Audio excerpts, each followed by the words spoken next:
Alam niyo ba? Uy, hindi niyo pa alam syempre. O, tingnan niyo, may papakita ko sa inyo mga Mars Pars ko. Tingnan niyo. May luya dito. Syempre, ginadgad ko dito sa pinakang pino yung ngipin. Tapos, alam niyo ba, piniga ko.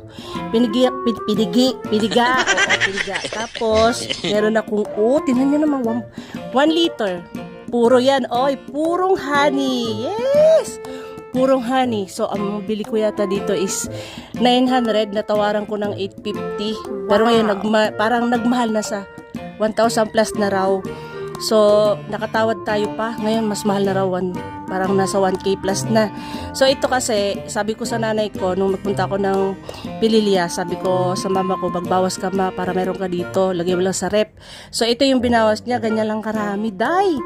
Tapos, kasi syempre, yung aking juwa, panay ubo, sobrang kati-kati na lalamunan. So, ayan.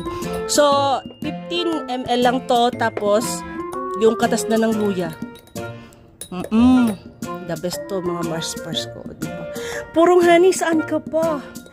Authentic, original. Sa amin kasi marami doon. Nag-harvest, diretso yan sa amin. Talaga ako yung nagsasabi na dalhin sa bahay. Di ba, papainom natin yan sa ating juwa.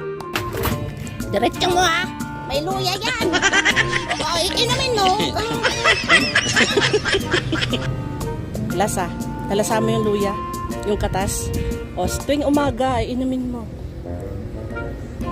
Lasa. Lasa! Agad, tubig!